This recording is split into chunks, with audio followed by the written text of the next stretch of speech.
Wow. So, this show has officially become the Wall of Stank. Hello, everybody, and welcome to episode 522 of the Dead Robot Society. I'm Terry Mixon. Joining me, Paul E. Cooley, and the secret movie announcer voice in a world where Paul E. Cooley writes romance novels. Stop now. We're going to get sued. You sound just like him. You sound just like him. I do not sound just like him. Thank you for the thought, but I do not. And you sound like a bucket of shit. They got that guy doing a commercial for a car thing. Have you seen that commercial? Oh, yeah. Well, they also had another one on where they had all those folks who do the dramatics. It was for an award show, and they were all reading it. That was hilarious. It's called Five Guys in a Limo. Yeah, there we go. Mm-hmm. I've seen it many times. It's great. Yeah, exactly. But in this particular case, it's a recent commercial, like a couple of months ago. I've seen it. And people are thinking they're taking a test drive of this car. And they're like, you want to drive it? So he's sitting in the thing there. In a world where this car does this and that and the other. And they're all like, what the? It's him. It is. Because he's got that voice. It doesn't look like he should have that voice, but he's got that voice. I think that's the funniest part. And, you could always have that as an attribute to a character, but like a really huge dude. Well, think about Mike Tyson. Oh, Jesus. He should not have Michael Jackson's voice. Okay. He just should not have Michael Jackson's voice. I heard him speak in a movie, I thought he was making it up. Yeah. I thought he was, no, this is not Mike Tyson talking. Yeah. He's doing this voice. No, that's Mike Tyson. It's just like having like a person who's very short and thin having this gargantuan baritone. It would just be as, huh? I wonder how many fights in prison he got into because of that voice. Anybody who fought him in prison is an idiot. You don't fight a professional boxer. Here's a clue. There are a lot of idiots in prison. Well, I'll be the last time you try and pop somebody. Oof. I got shiv that guy. Oh, God. Don't even. Well, you just got back from vacation. I did. Did you have a good time? I did. Are you relaxed and ready to rock and roll on the writing? I'm not. Damn it, Jim. You should be roaring to get going, man. I spent today going through beta reader comments on Evolution and finding here and there while I'm going through them every once in a while, finding something I'm like, oh, how come nobody caught that? Fixing a really terrible sentence. So I'm trying to get all that done. I should be done incorporating all the beta reader comments tomorrow. And then based on a couple of look-sees here and there, I may start I'm probably gonna have to rewrite the first chapter, and it's really just a matter of shuffling the order of things to make it less confusing. But after that, I think it's going to be time to start recording. So I'll try and get the recording done. I would like to get the audiobook into the hot little hands of my patrons by Christmas, but I think the chances of Evolution coming out in December are pretty low. Well, it is what it is. Yeah, it is what it is. So anyway, it'll give me time to work on the audiobook, get it into shape. Hopefully I can offer that to the patrons. Patreon patrons at the $10 level is a good Christmas present. Here's Evolution. You've got it before anybody else. But that means I will have to decide if I'm going to start the Evolution podcast while Derelict Destruction is going. Because Destruction is only in like episode 12 or 13 of a 35 episode run. And Evolution's probably going to be like 26, 27 episodes. So in a world where every podcast is Paul E. Cooley. Okay, so while I was writing Derelict, I got all these comments. When are you getting back to the black? Now that I'm working on Evolution, everybody's like, where's Trident? Has anyone told you that there's a lag in publishing? Somebody was was talking about a busy evolution, working on evolution, everything else. The person was like, "Great, when's the podcast start?" I was like, "Can I finish the book first?" Obviously not. Just God. Oh fuck, people, give me a chance to get shit done. You know, there's probably a group of people out there that just needle you for fun. They like have their own little private Facebook group where they go, whose turn is it this week to go ahead and nag about this other thing that's totally unrelated to anything? But see, I know those people. I've met them. Some of them are my patrons. Actually, quite a few of them.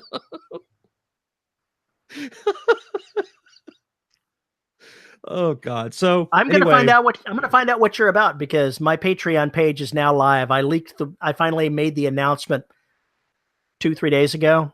Yep. So now I'm developing a patron society of my own that are probably going to be harassing me, going, "Where's the next one? What are you doing about this? Where's this?" So Terry, we love your work. We just wish you'd do more of it. I hear that a lot. Yeah, I hear that. Which is what my goal is by having the Patreon page, is to write faster.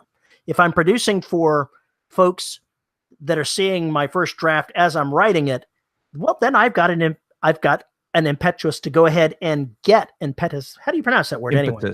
Impetus to go ahead and get more written because they're waiting. Yeah. I was kind of pissed at myself because I only really got one book out this year, which was Destruction.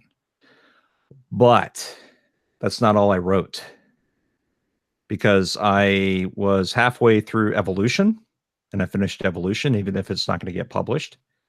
And I'm like 40,000 words into Trident. So I have a feeling 2019 is going to be like 4 books. Easy. Good deal. Because more books means more money. More books means more money. But I made the mistake. I was telling Terry I was working on Evolution edits, or I was working on Extinction, and then I got the bug and accidentally opened the Scrivener file for Trident and went and looked at it. And then I started reading it and went, "Oh, this is actually pretty good. What happens after? Oh, that's where I left this. Well, these last 5 paragraphs stuck. Let's rewrite those. Blah blah blah blah blah blah." Next thing I know, I finished that chapter and started the next one. So, yeah, bad things, man. Bad things. How many words are you along in that particular story? 35, 40,000, somewhere in there. You're at an exciting point of the book. We have not yet got to Trident Station. You haven't gotten to Terra yet, you say? Yeah, I haven't gotten to Terra. Actually, that's not true. The stuff I wrote, I think I can keep some of it before where they actually did get to Trident. I just have to kind of interleave some things. There's some stuff I need to change, but I'm glad I did not start it where I originally started it. So, on a side note, in one of the chapters that I just wrote, I had my genius scientist Carl Owlett go ahead and declare that in the Singularity computer that they're looking into, that they found it was built on old hardware from pre-spaceflight Terra, based off of an underwater unit called AUV-5. It's been written. It's there. Oh no. Oh no. Now I'm going to have like Dickerson in Derelict, taking a private moment to himself, wondering if they'll ever reach Terra.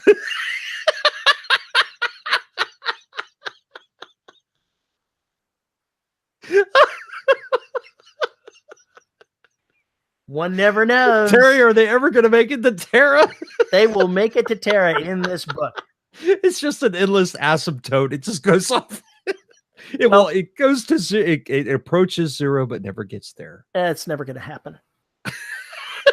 No, they'll make it there this time. The question of whether or not I do promise they are going to make it to Terra this time. But the real question is, how soon in the book will they do it? Because I already know the bad things that are going to happen to them when they get there. I suspect that what I've got hanging in the wings for them on the way there means that they'll arrive and the final confrontation of this novel will be at Terra. but I don't think that it's going to be very long after they get there. Gotcha. So I may have to change the title. It's definitely got enough going for it as far as the tension rising toward the end and the final confrontation. They already know what the enemy is going to be when they get there. At Terra, there's an AI that's in control of the system and all of its defenses. They're going to have to fight that AI. The fight and the victory over that AI are going to be the conclusion of this book. It was preordained that is how it had to be. The characters already knew that was the goal coming into this novel. So that's not a surprise shock to anybody that's read the last novel that had these characters headed that way. It's what happens afterwards that's going to be surprising. The results are not going to be what everyone would expect. And not what everyone would want. Pretty much. Pretty much. You see, that is an author right there. It's going to be a satisfying end, but I doubt very seriously that there's going to be a raid on Terra itself. Okay. That's going to be the next book. So the title may end up changing to something. But they're definitely going to make it to Terra. They're definitely going to confront the artificial intelligence. But dealing with what's on the planet is going to take a little longer. You just need to name it Terra Firma. Hello, my honey. Hello, my baby. Hello, my Terra doll. Approaching Terra. Oh, God. Like two parallel lines shooting into infinity. They will never touch. There you go. Perfect. That's really sad. I should kill somebody while I'm at it. Yeah, you should. So you're writing, I'm writing, editing. I'm 13 chapters into a roughly 34 chapter novel, I'm thinking. So about a third of the way through. I'm hoping to wrap it up this month. Wow, okay. So I'm producing pretty quick. So it's going to be a 70, 80? I'm targeting 85,000. Usually that ends up going a little longer than that. And since I have two different plot lines going, I would not be surprised if it ended up being a 95,000 word novel by the time I finish, because I always underestimate how long I think it's going to be. Yeah. So it probably won't be this month, but I will be into the end game by the end of this month, even if it goes long. Okay, cool. That's awesome. Of course, this is the first year that I'm sending it off to a copy editor before I publish, so it's not going to be publicly available to anyone until probably February, mid-February. Well, maybe your patrons will get my patrons are reading it as I finish. I just posted chapter 13 for my $5 patrons today. I cheat. I put the first 3 chapters out publicly available. So if anybody's interested in reading the first 3 chapters of the book, they're already out there. The $1 patrons get the next 3 chapters, and then the rest of the book goes to the $5 patrons. Well, aren't you special? I am. Before I announced it, I wrote, 11 chapters in 19 days, got them put out there for everybody. So not quite, a little bit more than a chapter every other day. Okay. I'm pretty pleased with that. That's pretty speedy for me. Yeah, well, that's good. I want to get back to 3K a day, but I know things are going to be kind of crazy. I'm going to have to settle for 1,500, 2,000 a day until I clear the decks.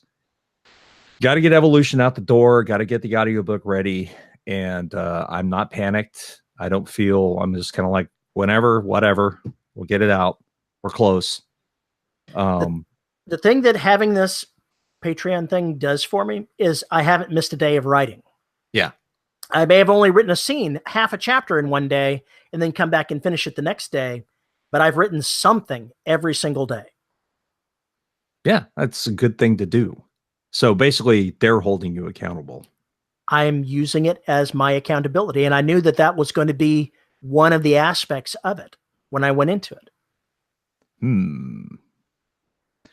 Terry now has people depending on him. And that's a driver for me to write every single day. It's a lot easier when you're writing a novel. You know that people are waiting for it, but it's a distant thing. It's not today. It's not tomorrow. It's not even next week. It's months down the way that they're going to get this book. it's hard to feel a sense of urgency about something that's not happening for months. You go, oh, I can put off today. If you're posting a chapter at a time, as soon as you finish it, when you miss posting something on a day, you've officially missed something. The readers are going, where's my shit? And you feel the next day you got to make something happen. You can't just let it slide when you've got to put something out as you finish it. Interesting. I would never do it that way because I would feel if I had to go back and fix something, it would be retconning. I went ahead and told them up front that these are draft chapters. They are subject to revision as I go along. When I finish writing the book, I'm going to go back through and read it one more time. I'm not the kind of guy that does like you and changes things wholesale, but it's entirely possible plotline can be pulled. This has happened before. Yeah. And the patrons are made aware that as part of this, that these are draft chapters and subject to change.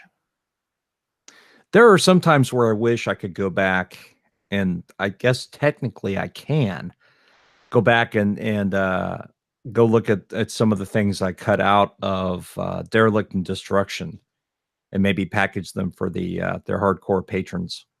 You should. So it might be something I do. We'll see. I went ahead and I just published the second omnibus in the Empire series day before yesterday. And it has a novelette in it, 16,000 word double length short story, basically, for those not familiar with what a novelette is. And I also gave it to my patrons. It's not something I promised. I just decided, hey, I'm going to do that. Yep. Here you go, patrons. This is for you. So what else, man? I shared with the patrons the images that I bought from the artist who does the ship on the Empire covers. We went ahead and purchased exclusive commercial rights to the ship image. And I've now got a ton of different angles on that ship that never actually saw publication anywhere on any of these photo sites, any of these stock photo sites. All that ever had that ship on it just shows one angle of it. Now nice. I've got pretty much a 360 view of that ship, and I can put stuff I can start going through in 2019 and refreshing the covers that I think need refreshing. And I don't have to try to have Donna twisting the ship to make it look like it's going different from one angle anymore. Now I can go ahead and have a lot more freedom in constructing the covers. And I'm looking forward to that. Donna's not. That's a lot of work for her. Well, that's what happens when you're the cover designer. Yeah. As the author, I'm more like the Columbo in this particular thing. Yeah. There's just this one little thing. Which doesn't end up being one little thing. No, of course not. If it was, whenever I hear just one more thing, you just kind of like want to hit your head into the desk.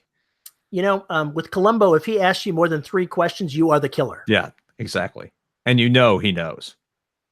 Well, if you've seen the show,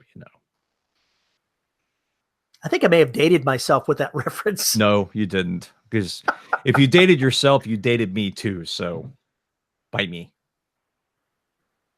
Well, man, this week we want to talk about something that I think is pretty interesting. And that's where you take a couple of unrelated genres and you mash them together and come up with something new, at least new to you. I'm sure that you have done this before, but let's get into the meat of the subject and figure out the specifics. No matter what genre you write in, it has to be set somewhere. Whether it's horror, whether it's science fiction, whether it's romance, whether it's a cozy mystery, it needs a world in which to live in. In some cases, we can use the real world, the world in which we live in, the world in which we think we live in. And I think that's an important distinction to make, because just because I'm on planet Earth here today, my take on what the world is different from someone that's living in Caracas. My take on the world is different than someone living in Moscow. Their world is completely different than the world that we live in. Even though it's same planet, same space-time continuum. When we're writing, we've got to build that world. And it may be it's going to end up being a construct of some type or another. But all too often when I read books, I see folks that have not really thought out the consequences or even fleshed out the details of their world. You don't have to know everything. That's not where I'm going with knowing the details of your world. But you have to know the details that are going to actually apply to your stories when you're constructing your world.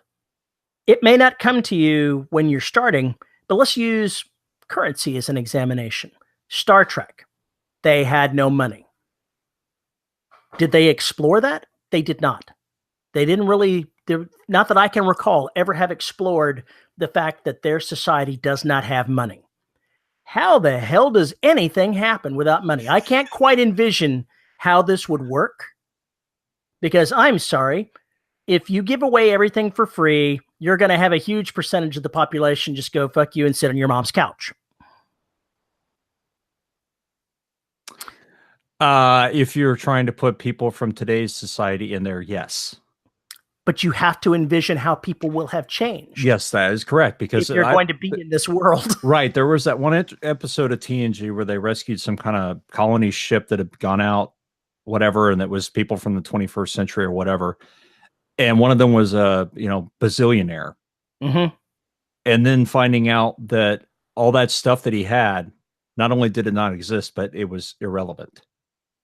Completely irrelevant. Just junk. So it's going to change his worldview and a lot. Yeah. But for those people to have that, I mean, basically it's like they're getting 3 hots in a cot. They're getting, vacation where all the meals are covered and everything else and this, that, and the other. And people just kind of do what they do. It becomes part of who they are, I guess. I don't know. Can you imagine? They never really dealt with it in the Next Generation of going onto a planet as a civilian back in one of the home worlds of the Federation and trying to figure out what people are doing. You would have some guy walking down the street in a giant chicken suit. There would be no explanation of why he was in a giant chicken suit. He may not even be fully aware of why he was in a giant chicken suit. Wow. But it would be okay. Wow. Just wow. I mean, really. Why a chicken suit? Why did your brain go there? That's my question. You could be like that religion where they wear a boot on their head. It's a real thing. You think I'm joking, but I'm not. It's a real topic. God damn it! It's a real thing. No, but the problem, it's not. I'm reining myself back in. It's not a problem. When I have to rein you in, we are screwed. But you have to think about it when you start doing it. Paul, when you create a new world to write in, what is the first thing you do to create your world? The universe in which that story is set. What's your process? How do you do it? Oh boy. No pressure. We've only got like an hour for you to get through this. Well, with Soul and Beyond, I have not covered money. I haven't had to. I had to kind of give you some idea of how society has changed. And I decided that, I wanted to basically broach the concept of sex within this universe. What is the mores? What are the norms? How has the military style changed, if you want to put it that way? How has it changed from our precepts? How does it change over time? And what are the kind of things that are going to happen because humanity is so spread apart? And I had to come up with some of that. I haven't delved into all of it, but I'm going to have to. For some of these other stories, I have got to get into that, but I haven't really thought it through yet. I forget which movie it was, but it was a Sylvester Stallone movie where he's charged as some kind of criminal behavior, put to sleep, and woken up in the far future. Yeah. I think he was a cop. Yeah, he was a cop. Don't mess with Demolition Man. Demolition Man. And they had little droplets of stuff that they left in there, like the bathroom. They had the 3 seashells. And never explained how that shit worked. Never explained it. Okay. Taco Bell owned basically all the restaurants. So that was the way that worked. And sex wasn't a physical act anymore. It was virtual. VR helmets, all virtualized. And he's all like, how does any of this work? Because human contact... basically, for whatever I can't remember the bullshit reason, but human contact was essentially verboten. I mean, skin to skin contact. It just was not done.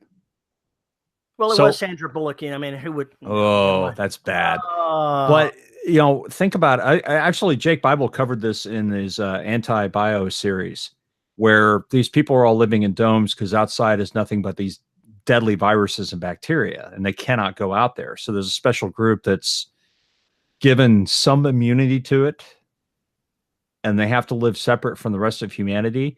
The societies and how they changed, and who the haves and have-nots are, what people's agendas, what are they doing? All these things come into play because of how the setting is. The setting demands certain things be done with the society and have it sectioned. And when you section it like that, what are the consequences of sectioning it? So what you're saying is, much like a magic system, it's not about what you can do, it's about what you cannot do. It's about the limitations. Yeah, but it's also, I think, part of the magic, like you're talking with the seashells. And even in the android's dream of electric sheep, in the first paragraph, we get the word Penfield as Penfield, and we have no idea what it is. And it's never mentioned again. Never mentioned again. The context is that it's an alarm clock, but doesn't explain anything about its physical attributes, what it sounded like, anything. If I remember correctly. If I'm wrong, tough shit. Bottom line is that the point is, he didn't have to explain it. It made it foreign just by having been there. And it works to shift you into that setting. But by not explaining the seashells, it kind of gets you interested and lets you know that there is an alternative to what you have now, that this is not this time, not this place. And that's how you begin to explore how the society has changed and what the new constraints are. So what you're saying is, it's not about the limitations. It's about taking something and making it different and exploring the difference. Exploring the limitations that come from the difference. And try and think of how these people are going to change. You know, we're not very far from the Jim Crow era. Try and go back and imagine what would have happened if Jim Crow had never existed. If there was no slavery in the United States, what would it have looked like? What kind of changes would there have been socially? There's all sorts of things you can do with that. It's almost like, the alternative. What if Hitler had actually gone to art school, or not flunked out of art school, whatever the hell it was? Imagine how different he would be as a human being. He may still have turned out to be a loathsome individual, but can you just imagine the kinds of changes and tweaks to his personality? And that goes for anybody. What if Ronald Reagan had become a really famous actor? How would California have reacted to that? What would happen if John Wayne had been president? I mean, there's just all these kinds of different things to think about, how the society would change. And you don't have to do something as recognizable as that. But the point is that you can kind of change things around and add tweaks to that and come out with a society that's almost unrecognizable. Okay. But I'm going to drag you back to the original question. When you're setting up a world, whatever that may be, how do you figure these things out? How do you figure what you want to change, what's relevant to the story, what's not relevant to the story, that kind of thing? That depends on the story. Is the story taking place in a city? Is the story taking place on a ship? Is the story taking place on an alien planet? Well, isn't the question the same with any of those? It is, but how you approach it is different. Okay. I think. All right. Because if I have to imagine this person living in a city, I have to, especially if it's science fiction, or even if it's fantasy for that matter, I have to make the decision of how to describe that city and how it's built, and then basically how the people live in it. I have to do the same thing with a spaceship, but the constraints change radically as to what you're doing. The same thing happens on an alien planet.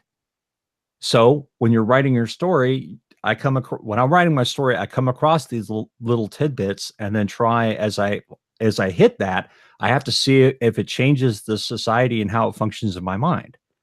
I wanted to incorporate block technology. It turns humans into essentially telepaths. it's more complex than that, but it's essentially how it does it. How does that change how they communicate? How does that change how they interact? How does it change physical relationships? What are the ultimate pitfalls of having that kind of technology? So just by having that technology, everything else grew out of that on how reliant they became on AI. That all works back to the setting in the society. It's like, let's pick Altered Carbon as an example. Oh boy. We've both watched that particular series, which it was awesome. I can't wait to see what they come up with next. But one aspect that they changed there is implanting your intellect into a chip, basically, that you insert into what they call sleeves, which are grown human beings, grown bodies. The one you're born with, you could be removed from. You could change them out. Just merely having that one thing different was the central theme of the entire series, in my opinion. Yeah, the stack. Well, yeah, of the entire Netflix series, the stack was the core of everything. Without that stack, nothing happens. It's just a completely the world different... would not work. The story they were telling, if you removed that one central element, made no sense. And that was the only way they could actually travel interstellar too, was by using that technology. So yeah, if you remove the stack, the whole goddamn thing falls down. But if you look at the stack, you look at their society, you can see how the stack permeates everything. It's got its nasty little tendrils in every part of human society. So how would someone, as a writer, how would you take something like that? Say you were going to be the one writing Altered Carbon, and you said, I've got this great idea for a setting. We're going to create stacks and sleeves, and that's going to be the central theme. But then they say, okay, well, we've got to start thinking of the implications of that. How does that change the world in which we know, or the world of the future that would be an outgrowth of the world that we know? How would you even start the process saying, here's an implication, here's an implication, this is going to change everything? It amazes me because that series got hit on so many different levels with so many different things. It just blew my mind that somebody could flesh out a world like, and that's really what fleshing out a world is taking all those implications and making them something that comes across to the reader. Right. And then describing the social customs that go around that new. I mean, I think the best way to think that shit out. I think the best way to handle this is to what's the a day in the life of the average citizen? What do they do in Stackland, in Altered Carbon? What are they'll instead of the triangle of the pyramid of needs, whatever it's called, there is stack rent in there. You can sleep anywhere, but you have got to have stack rent in order to back yourself up. You have to have sleeve rent if you haven't gone through true death, or if you got murdered. You have to basically afford a new sleeve or afford damage to your sleeve. And those become really big parts of what people are doing. So what are the people who can't afford that doing? How, what are they doing? They're living on the Golden Gate Bridge, apparently. Pretty much. But it goes back even further than that. How does that change your relationship with corporations? Oh, man. You start talking cyberpunkish type stuff like that. This is true. Corporations are always, evil, in charge, stronger than the government's kind of thing. But seriously, think about it. If your employer, if we followed our system where your employer is primarily responsible for doing that, that means you are absolutely job locked. You cannot go anywhere because there could be a deal like when you sign up with the company, you get a custom sleeve. The only way to keep that custom sleeve is to stay with the company. And then what do? Slash your pay so you can never own it. What is it that the Japanese have? There's a phrase for the workers in Japan for a company, and I can't quite remember it. Help me out here, Paul. No clue, man. No freaking clue. It'll come to me in about 5 minutes. But I don't want to say drones. It's something. Human resources. It's something like that, though. Something like that. Don't you have any humans to resource? Apparently not. Oh, we got plenty of cats to resource. Yep. Too bad they've only got one of you to resource. Anyway. I'm so busy taking care of their needs. Yeah, I'm sure. I don't doubt that at all. Point is when you're making, if you've got that kind of conceit, you really have to carry through. How does it color the world? How does it change the world? What kind of effects will it have on society? What kind of effects would it have on religion? I think Oh, wow. they did a really good job with that in showing the difference between death and real death. There's a difference between stacked death and real death. And the fact that their punishment system was based on we take your sleeve and we throw it in a frozen locker for 200 years. And that's considered punishment because you wake up and you've lost everything, including all the people you ever knew in some cases. Salaryman. One word. Salaryman. Okay. That's the word for them. Hmm. And I think that says a lot. Yeah, it does. So you go, I mean, all you got to do is look at, go look at some geography, go look at some history and maybe some countries you don't know or a time period you don't know very well and see what the hell was going on. Because the societies even on Earth are very disparate. Oh, yeah. And then basically when you're world building, to drag this back to the whole world building aspect of this, I think that what we're saying is start with a single thing, right? You don't have to have just one thing, but start with one. Try to imagine the implications of it, and then try to use those implications to create other things that are going to be different. Because creating your world is a step-by-step process. It doesn't emerge from your head fully formed. It's a mental journey to create detailed worlds that enrapture the reader that are not part of our own world, or even the ones that are. It's how you tell it. It's not so much as picking up a 20th century and dropping it into 24th. It's not that. It is figuring out how it would have changed between 20th and 24th. Well, then that's true. That is absolutely true. But we could step back to cozy mysteries.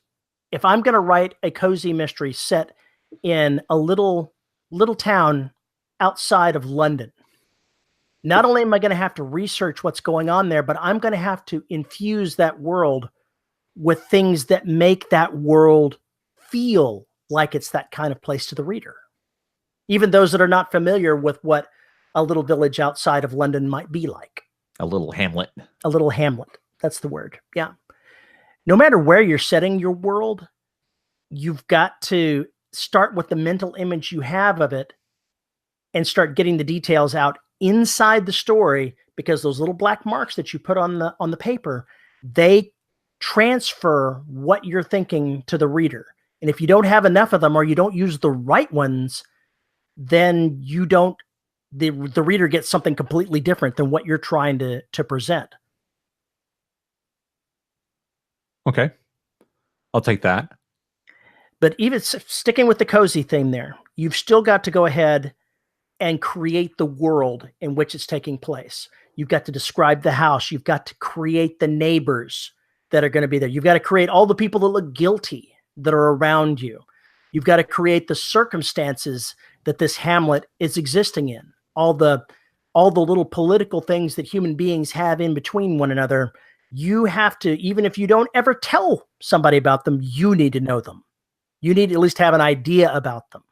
I think one of the best parts of Hot Fuzz, if you haven't seen that movie, is the fact that we get this detective who's put in this shitty little village he doesn't want to be at. But from moment one, he's observing all the weird behavior in this little hamlet. And he's the outside point of view going, what the fuck is that? Exactly. That's exactly what's going on. And it makes it so wonderful because there's these little pieces that he pays attention to, has no idea what they mean. And then later on, he takes all those pieces and fits the puzzle together.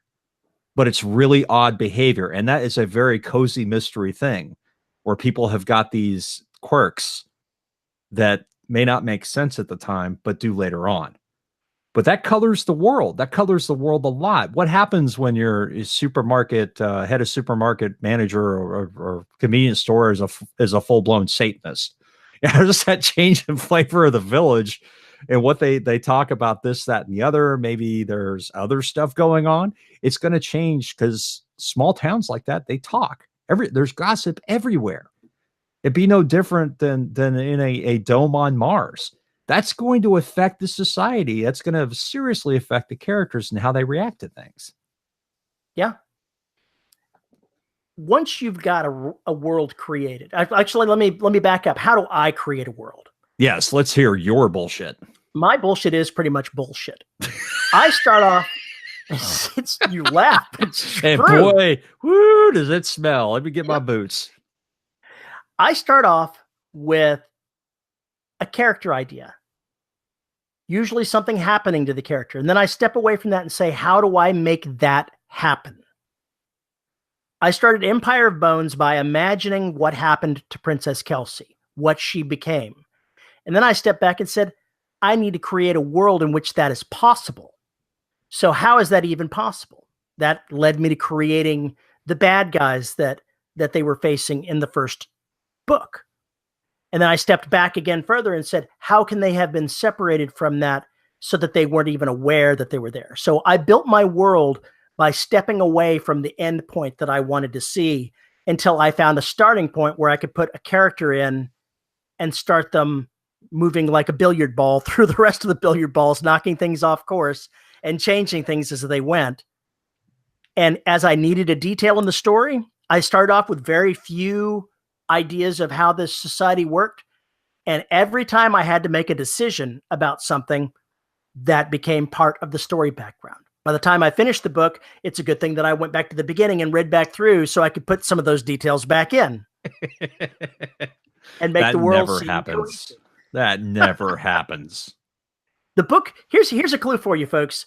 When you start writing something, it is not going to be the same thing when you finish writing that story or that series or whatever. It's going to change. Yeah. That's why we have continuity. That's why we have continuity. Yes. Yeah, because our brains are broken. Oh, yeah. And you're never going to get it right. You're going to screw up something in the continuity, and some reader's going to come to you and say, what about this thing back in book whatever? And you're like, huh? Book what? Did I write that? Yeah, somebody asked me about a certain scene in Closet Treats. I'm like, I don't remember. It's been 7.5, 8 years since I wrote that book.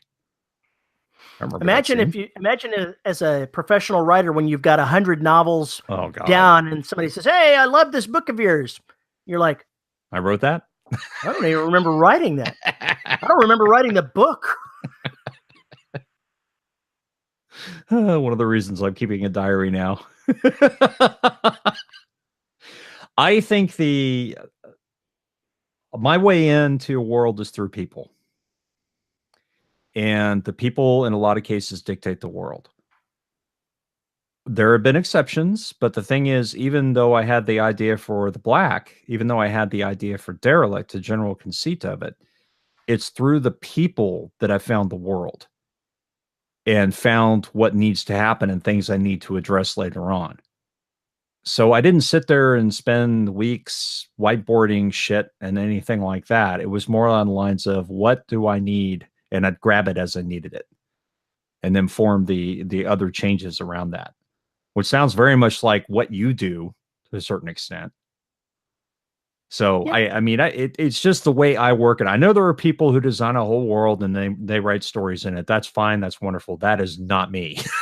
There are people that take and create their characters like a character sheet of traits before they even start writing them.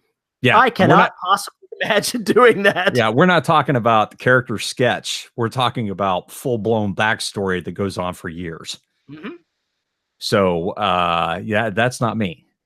I'm the kind of guy that I write a story and I go, I'm in book whatever, and I go, it would be really useful if character X had a sibling. Yeah, that was never mentioned, discussed, anything else. Their family has never been mentioned before, so I'm free to do this. I can go ahead and add that detail in. Yeah. And then there are things where you get constrained by. Now I have to, if I go back to Mars because of a certain thing with Kalimura, I'm going to have to describe what that meant and what that was. Yep. So there are little things like that where I know that there's a story there, but I have laid down lore. So if I'm going to bring it up again, I got to be very careful not to step on it in the process. Yep. I've been known to go back and change minor things in things that I've already written. A character's rank, for example. When I decided to get rid of a certain rank for Marines, I went back a book and cut out the rank and changed it. Right.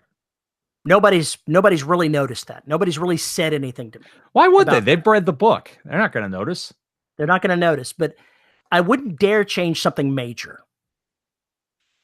I wouldn't dare change anything like that. I've changed the name of something. I've changed a rank. I've changed, little bitty tweaks to make something happen, to make it make more sense to me internally.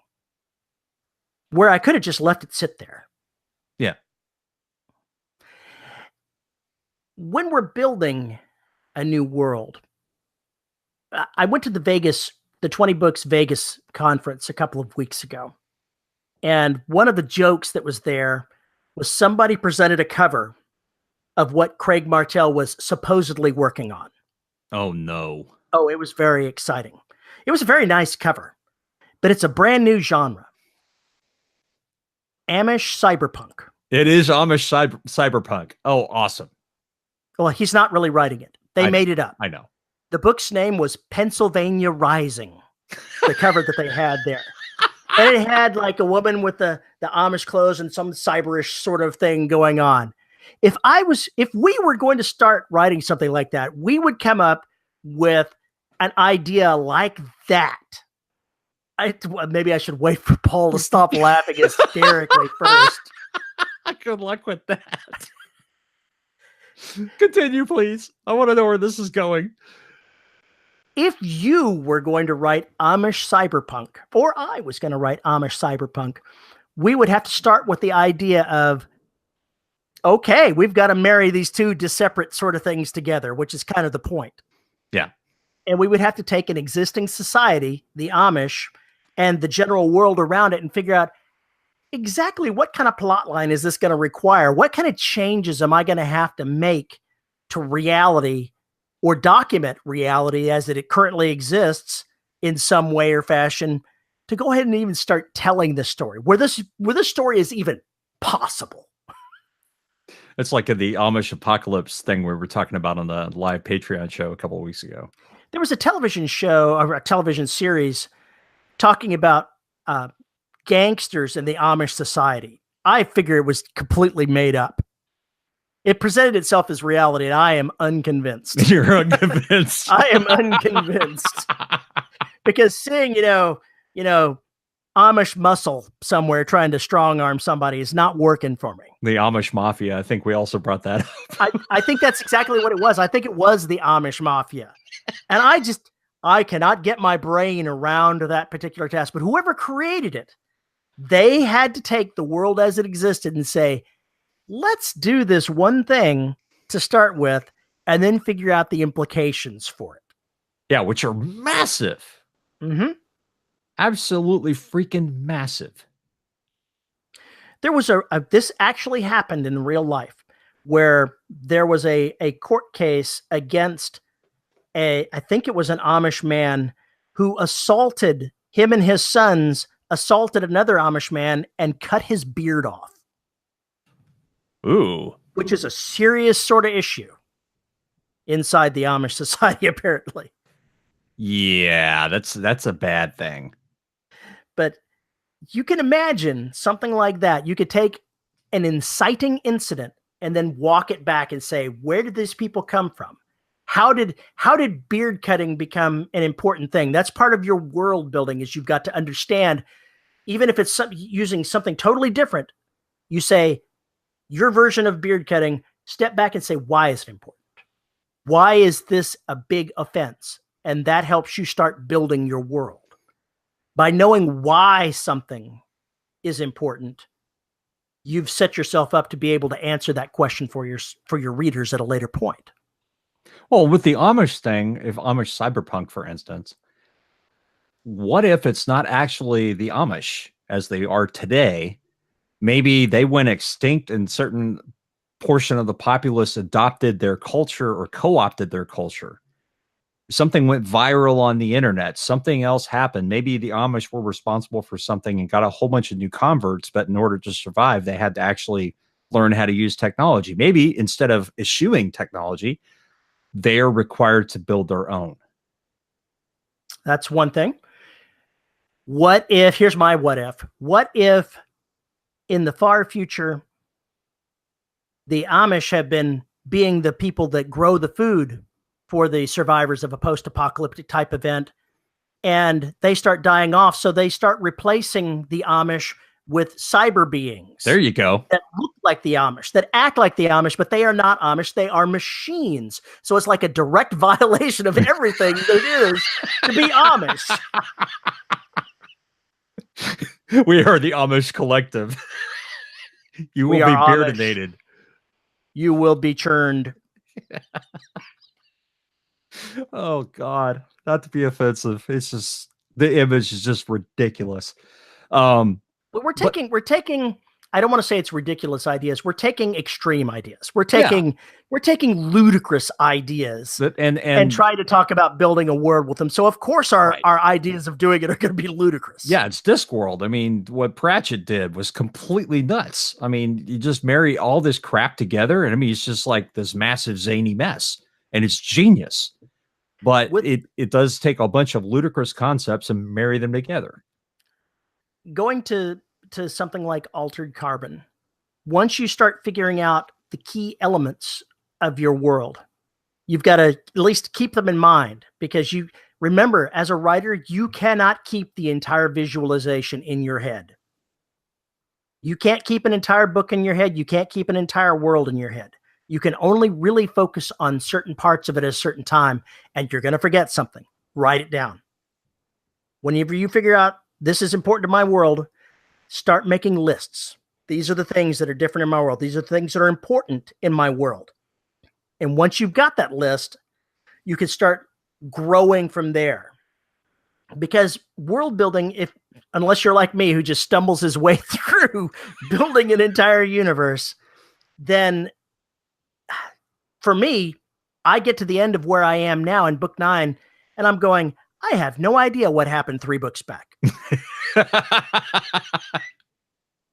So I had to have somebody come in and help me get myself in order. Do not be Terry. Do not be Terry. Don't do it. Keep a list of all the important things in your world, the names of peoples, the names of places, the important details that you may need to come back and do. Yeah, keep track of that shit.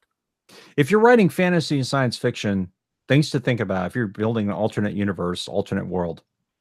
Food. Mm-hmm. How is food produced? How is it consumed? How is it transported? Oxygen. How is it generated?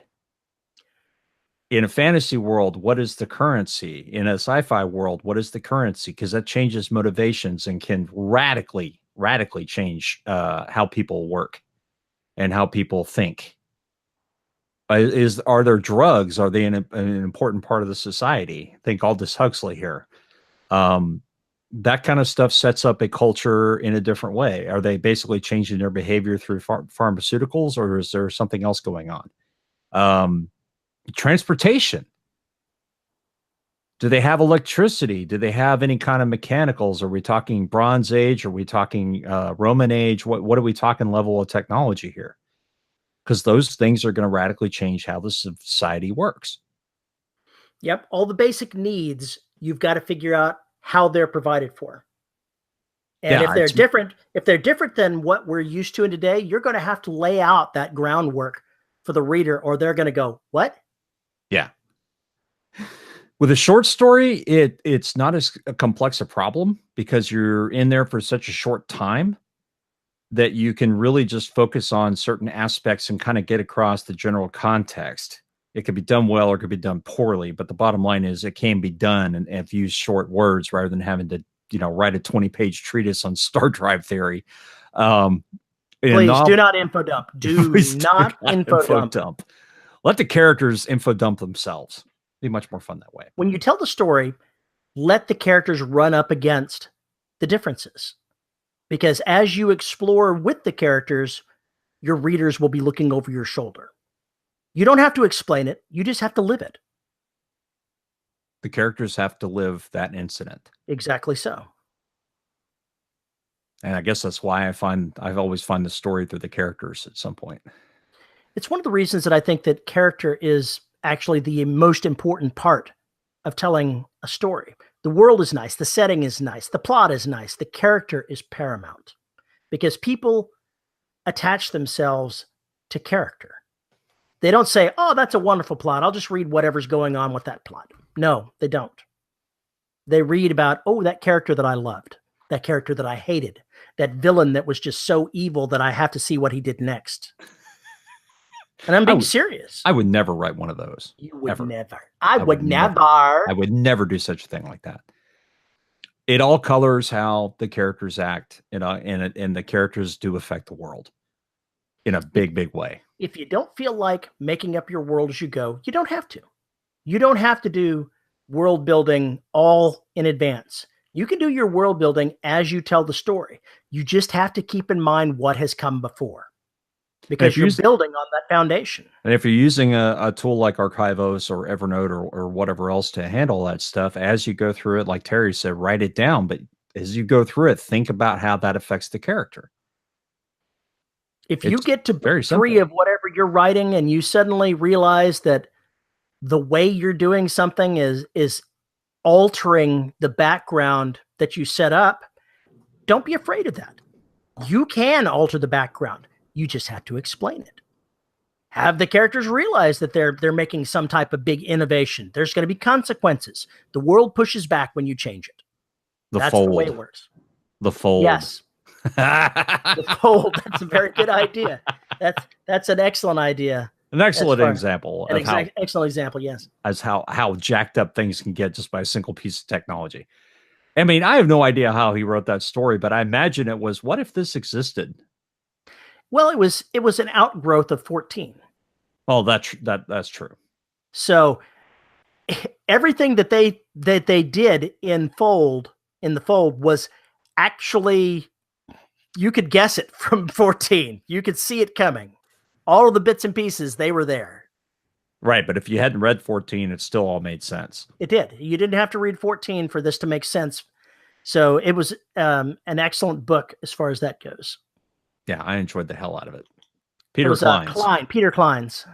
Yeah, go check that out. Good book. I can't wait for the next one in that series, see where he goes from there. I wasn't aware there was going to be a next one. I think I read somewhere that he thinks he's going to come back and touch that universe again. Okay. One of the implications of, let's look at the fold as an example. The main character there has an eidetic memory. And that colors his perception of the world. He envisions, it took me a bit to realize what he was talking about, because he'd be doing something and he'd say, the little ants stopped marching across his mind. Yeah, that's how that was how he described them. Yeah. He had he envisioned things going on as little ants around him, and the memories and the flow of it as ants. And it was very unique, but you very quickly picked up that was what his issue was, that he had an eidetic memory. Yeah, it's the same kind of thing Stephen King did with his characters in Dreamcatcher. I think it was called his memory library or something like his mental storehouse. In the Sherlock series, it was what was it? A Mind Castle, something like that. Yeah. I can't remember. I don't think it was quite Mind Palace. It was a Mind Palace. Yes, Mind Palace. So that's a psychiatric term. I had no idea that was a psychiatric term. Yeah. But you could take elements like these and use them as the inciting incident, because you know that even though the universe was already created when Kleins started writing The Fold, the fact that this character had an eidetic memory was the inciting incident that made that character important to the story. Because otherwise they would never have known anything was happening. Exactly so. So they started with one thing that had to be there, and everything else flowed from that one thing as he wrote. Right. And you couldn't rely on technology to do it. It had to be in the brain.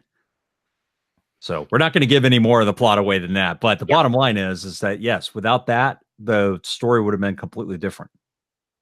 I think that if you really look at any story as far as character, you're going to find one thing that is a starting point for why they are the one that had to tell this story. And that's a totally different thing than world building. But it's important to realize that there's going to be some one thing about your character that makes them the most important point of view for a particular scene or for a particular story. I think the world reflects the character, and the character very much reflects the world. And the reason why the world reflects the character is we as readers are journeying with the character. Therefore, we pick up their observations about everything. And so their world is reflected through their eyes, their thoughts, their minds, their actions. Their actions. That's what you need to focus on. For example, I wrote a short story recently set in my Empire universe. And the place that I set it, the events that had occurred just prior to me writing that story set the tone for everything that I had the character do. And it was perhaps a little bit outside the character's normal behavior. And that was important to realize that their particular world encompassed that moment in time. Time changes. Just because your world is like something in one point in time doesn't mean it's going to be always that way. Everything changes. It has its ups and downs, and you just got to keep that in mind. Be flexible. There are things Lansdale does, like with his Hap and Leonard series. He's been writing that series for 30-something years now. They never age. And it doesn't matter. It doesn't matter. Clive Cussler does that with Dirk Pitt. Pull in today's technology. He never changes. Pull in new technology. Maybe it affects their lives. Maybe it doesn't, but other people are using it. So it's this weird. They're always stuck in this dead little Texas town. I haven't read them in a while, but making lawn furniture. I mean, they're working at the lawn furniture factory, and almost nothing ever changes. Just their adventures. That's it. And it doesn't matter. That's the point. It doesn't matter. But the world that they live in is very much reflected by how those characters act, their dialogue, the actions they take, all of that stuff, and the way they see the world. Yeah. A character's view of the world is part of the world building. If you're telling the story from a hero, that sets the tone. If you're telling it from a villain, that sets the tone. If you're an anti-hero, if you're Deadpool, that sets the tone.